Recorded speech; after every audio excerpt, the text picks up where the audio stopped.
Welcome you to the Deep Dive. Today we're embarking on a journey into some truly unsettling real-life stories. These aren't just tales, they're accounts of, ordinary people pushed to the edge by extraordinary and often terrifying circumstances. Our mission, to sort of uncover the critical insights hidden within these chilling experiences, we're going to look at how danger can just escalate from seemingly mundane interactions and identify critical red flags that, often get missed, and examine the impact of courage and maybe systemic vulnerabilities when things really take a dark turn. What's fascinating here is how these narratives pulled from various sources, they don't just tell a story, they reveal patterns, patterns of human behavior and societal blind spots. We'll be looking at events that shift from normal to terrifying in like an instant. It gives a unique glimpse into the darker corners of human experience and the surprising facts that emerge when you're caught in the crosshairs. Okay, let's unpack this. We've gathered a collection of true accounts. They cover everything from disturbing encounters in everyday workplaces to, mysterious historical crimes. Each one is a stark reminder that sometimes the scariest stories are the ones that actually happened. We've got a lot to get through, so let's jump right into our first account. So, imagine working in a bustling call center, a completely normal job, right? And then a new coworker starts to exhibit increasingly disturbing behavior. Our first deep dive takes us to a call center back in the summer of 2008. An individual describes their terrifying encounters with a man named Ian. This was a large-scale place, the kind where you don't even have assigned seating, so who you sat next to was always a bit of a lottery. And that anonymity, that constant churn of new faces, sometimes it can obscure the warning signs, right? It allows certain behaviors to maybe fester unnoticed. You're absolutely right. When Ian first sat down, the narrator noted he was tall, skinny, smelled of stale cigarettes, greasy hair, clothes wrinkled, and too large. Now, while that wasn't maybe super unusual for call center hires, the narrator immediately picked up on Ian's chaotic energy. What started as just an impression quickly escalated. He worked the same 5 a.m. shift as the narrator, and he began this pattern of just appearing wherever she was. Whether she walked out into the entryway or exited the restroom or took her lunch break, somehow Ian would be there, waiting by the front door, leaning in the hallway, making a beeline for her table. He even made a point to follow her into elevators. This account really illustrates what we sometimes call the escalation of deviance. These seemingly minor oddities like constant presence or weird habits, they can evolve into overt boundary violations. The key insight for you listening is probably to recognize that pattern, that increasing intensity, especially when it's combined with a blatant disregard for, social norms. And it got worse. If they were alone, Ian would tell these long, rambling stories about his chaotic life. And then he'd ask these really uncomfortable, prying questions about the narrator's life, her schedule.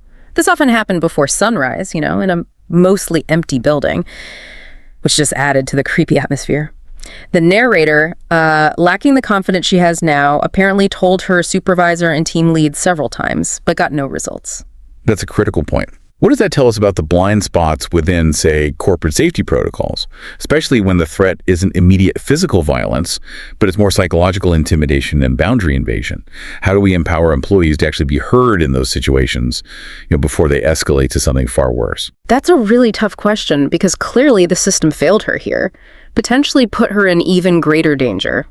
The tension finally broke during a lunch break. The narrator was sitting with friends who knew about Ian. They'd try to alert her when he was nearby. Her back was to the hallway, and she heard Ian loudly exclaim, "Oh, look, there's my cute little redhead." He pulls a chair right up next to her. His eyes were red, he seemed unsteady, and she could smell hard liquor on his breath. He slurred, "Why haven't we gone out to dinner yet?" When she flatly rejected him, said she didn't date coworkers, he practically shouted, "Is it CQ? I like you, Anna," and flopped his hand heavily onto her shoulder. Wow. The audacity of that public behavior, especially while intoxicated, it just shows a complete breakdown of any social filter. This kind of disregard for public decorum is a really significant red flag. It often precedes more dangerous actions because it indicates, a total lack of concern for consequences or anyone else's comfort. She immediately stood up, made an excuse to leave. As she scurried to the nearest elevator, she heard him yell, "I love you!" and then a chair scrape, and quick footsteps heading her way as the doors began to close. He was shouting, "Why won't you talk to me? Come back!" Her shift finally ended at 3 p.m. She'd parked unusually far from the building that day. Remembering her mom's advice, she walked with her keys squeezed between her fingers. And here's where it gets really intense. Suddenly, Ian shouted, "Hey, don't ignore me, stop!" She started jogging, double-clicked her car fob from a few feet away, flung the door open, leaped inside, and locked the doors just as Ian reached the car with this furious look. She quickly reversed and sped away, seeing him angrily throw his hands up in the rearview mirror. Yeah, that instinct. The narrator's instinct to accelerate her escape and her quick thinking in the parking lot. It was a direct response to a danger that many might have just dismissed as some weird guy. It really highlights the critical importance of trusting your gut, especially when your environment becomes volatile and your personal boundaries are being aggressively violated like that. And then came the truly shocking aftermath. The narrator called in sick the next day, alerted HR, who, well, to her dismay, seemed unconcerned. No resolution was given, but Ian was absent for days. 6 days later, after her shift, she turned on the local news. And the report stated, Ian Elias, age 47, shot and killed his ex-wife, took his 2 young daughters, had a standoff with police, and then took his own life. The daughters were unharmed, thankfully. The narrator said she felt faint, just recalling their last interaction and wondering, what would have happened if he had caught up with her, given his mental state then? It was an absolutely surreal, close call. Really underscores how much we rely on our intuition sometimes. That call center experience, it really underlines the importance of trusting your gut, especially in the workplace. Our next deep dive takes that idea of personal vulnerability even further. To a young woman working alone in an isolated hotel, her instincts were truly put to the ultimate test. This account comes from a 19-year-old girl working alone at a popular but budget-friendly hotel chain right off a highway. And this story isn't just about one brave act, is it? It really sheds light on the incredibly vulnerable positions many service workers find themselves in, especially young people, often working alone on night shifts. It also underscores the hidden violence that can exist behind closed doors, often right there in plain sight, and the lasting psychological toll on those who witness it or intervene. Yeah, exactly. She was the only hotel employee in the building during her 11 p.m. to 7 a.m. shift. And this hotel, it often saw walk-ins and drug addicts and other strange people, as she put it. Around midnight, a seemingly nice, normal young couple with a baby checked in. Okay. Then at 1 a.m., a guest called complaining about a ruckus down the hall. The narrator, bound by protocol, explained she couldn't leave the desk. It's the safe location. 10 minutes later, the guest called back, said they could more clearly hear arguing now, and urged her to call the police. That rapid escalation, just from a general noise complaint to specific arguments, it points to a situation deteriorating very quickly, even before direct observation. It's a reminder that what just sounds like noise from a distance can quickly become a direct cry for help. So disregarding protocol, the narrator went upstairs. Before she even got up one flight, she heard blood-curdling screams, like someone was being murdered, she said. She peeked through the doorway and saw the man beating the absolute life out of his girlfriend. The girlfriend was holding their baby, screaming and crying right there in the middle of the hallway. Immediately, she called 911, ignored the manager protocol that required permission first. Despite every instinct telling her to barricade herself downstairs, she found courage and actually shouted down the hallway. Both the man and woman looked at her. She said her blood ran cold. She yelled to the woman, "Are you okay, ma'am?" The woman, her face red, black, and bleeding, scrambled up and just ran towards the narrator. Wow. That's where a person's, moral compass truly guides their actions, overriding that self-preservation instinct in a moment of extreme danger. It's an incredible example of a bystander choosing to intervene directly at immense personal risk, rather than simply, reporting it and hiding. She quickly led the woman and baby behind the front desk. She held the baby while the victim sobbed on the phone with 911, giving details about her boyfriend who was trying to kill her. Then the man burst from the staircase, fuming, pinpointed on her. The narrator said she was convinced this was the night she would die. She put herself between them, using her rolling office chair as sort of barricade. That's when she saw he had a knife. In what she describes as a hazy memory, she threw the chair at him, screamed, and dragged the woman and baby into the nearby boiler room. It was the only room nearby, with a solid metal door that locked immediately from the inside. That sequence, throwing the chair, finding the secure room, it just illustrates that primal fight or flight response, doesn't it? A desperate, almost instinctual scramble for survival that pushes people to unexpected limits. It's a kind of split-second decision-making that can mean the difference between life and death. They huddled in the dark, hearing him pounding on the door. Thankfully, because the hotel was near the highway, police arrived really quickly. They arrested the man without any further problems. Paramedics checked the victim, took her to the hospital. It was only then that the narrator realized she had a shallow cut on her arm from the knife. She had no memory of actually getting cut. She refused to go to the hospital at first, felt she needed to finish her shift, but later she did join the victim in the ER and cared for the baby, the lasting impact. Well, the narrator took the next week off, never worked night shifts again. She says she's still haunted by the experience years later. It's just a powerful reminder that domestic violence is this unseen reality for far too many people, and that courage can emerge from the most unlikely places. So from the immediate threat of physical violence, we now pivot. We're going to look at a more insidious, psychological kind of horror, the kind that unfolds slowly, revealing a chilling truth about someone close. Our next story takes a different turn, exploring this kind of subtle, creeping danger.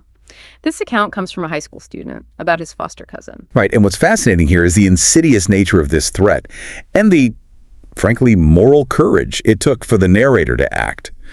This story really highlights the subtle signs that can precede much larger dangers and the profound impact of trusting your instincts and speaking up. Yeah. Even when it's incredibly difficult and involves someone you know. It's a chilling case study in what we often call grooming. The narrator's cousin was a foster kid, had a rough upbringing, described as strange, weird, and peculiar, also flamboyant with touchy-feely antics. There was even an uncomfortable incident during some play fighting where the narrator suspected he might have been physically aroused. They attended a large central high school where students apparently had complete autonomy and responsibility for their own class attendance, basically allowed them to come and go as you like. This freedom meant the narrator and his cousin often skipped classes together. And that specific school environment, the one granting unusual freedom, it inadvertently created a loophole, didn't it? It allowed the cousin to pursue his unsettling agenda unnoticed by formal authorities, at least for a time. It's a reminder that even well-intentioned policies can sometimes have unforeseen vulnerabilities that, unfortunately, predators can exploit. One day, the cousin told the narrator he'd been granted access to the neighboring primary school to help children read, and suggested the narrator come along. The narrator was interested in education, so he joined him.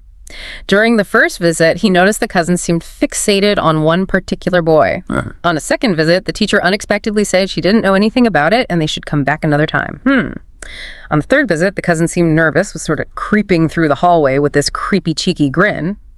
The classroom was quiet, and when the narrator asked, "Are they expecting us this time?" the cousin's continued, disturbing, presumptuous grin just made the narrator leave. He said he just had a really bad feeling. And that intuition, that bad feeling, it's so crucial, isn't it? It's often the first quiet alarm bell when something is deeply wrong, long before concrete evidence emerges.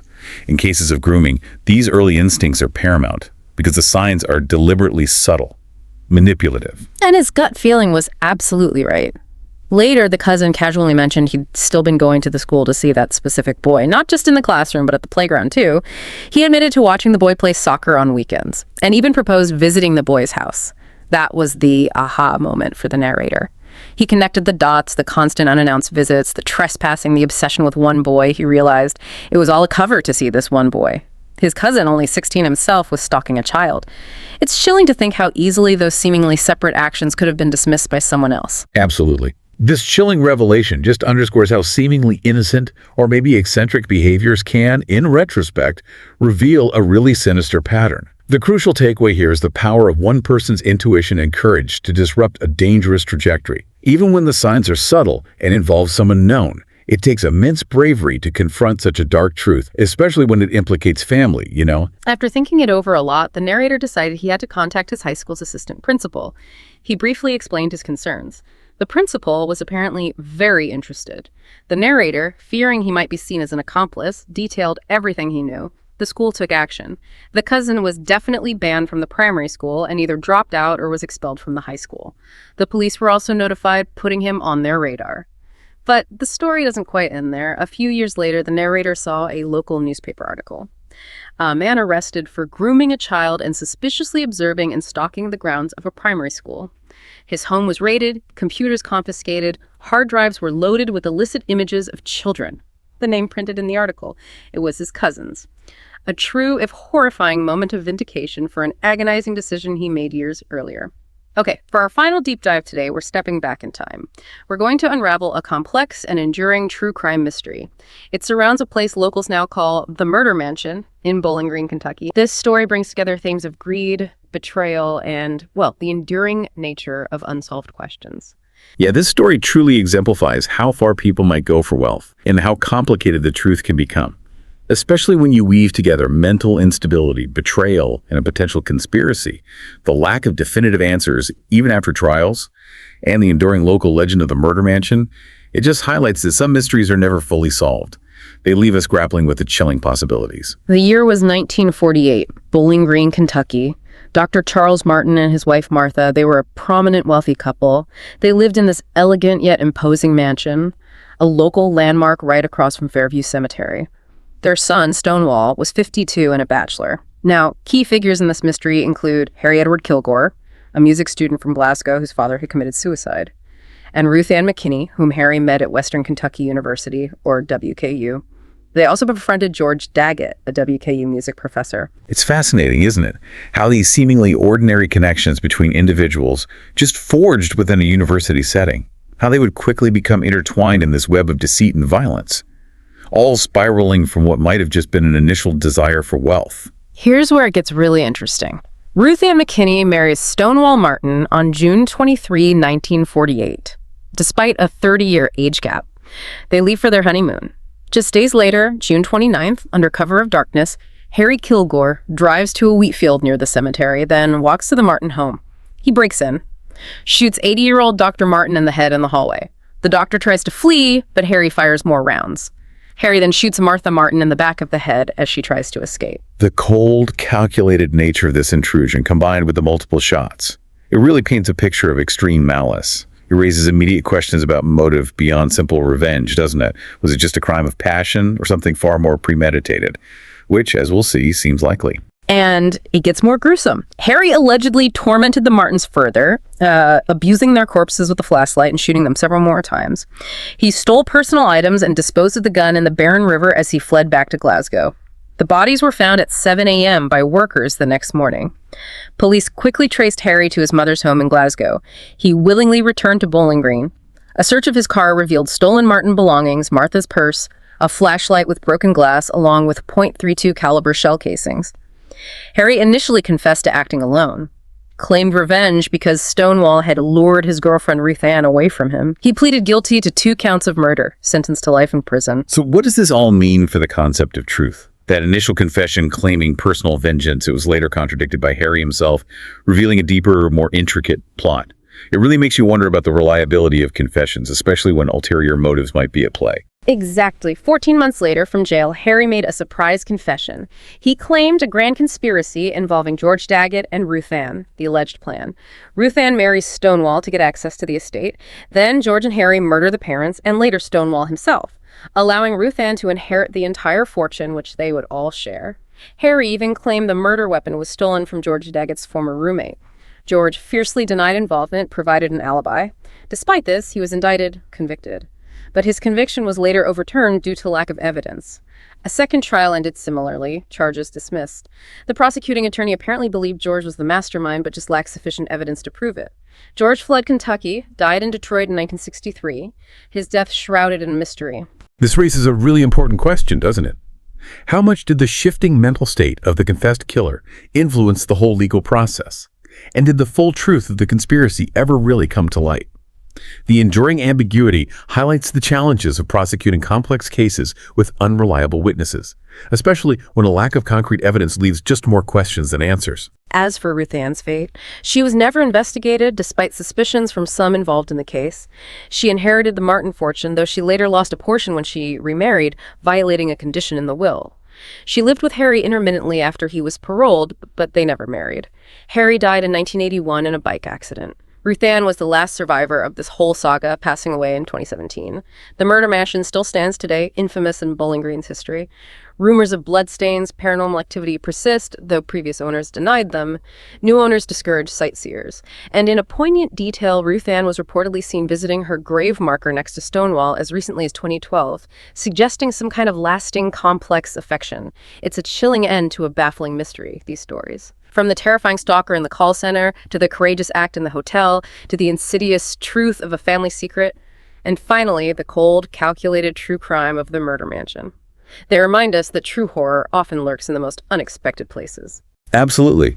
What these accounts powerfully convey is the critical role of vigilance, the importance of trusting your intuition even when signs are subtle, and the profound ripple effect of violence.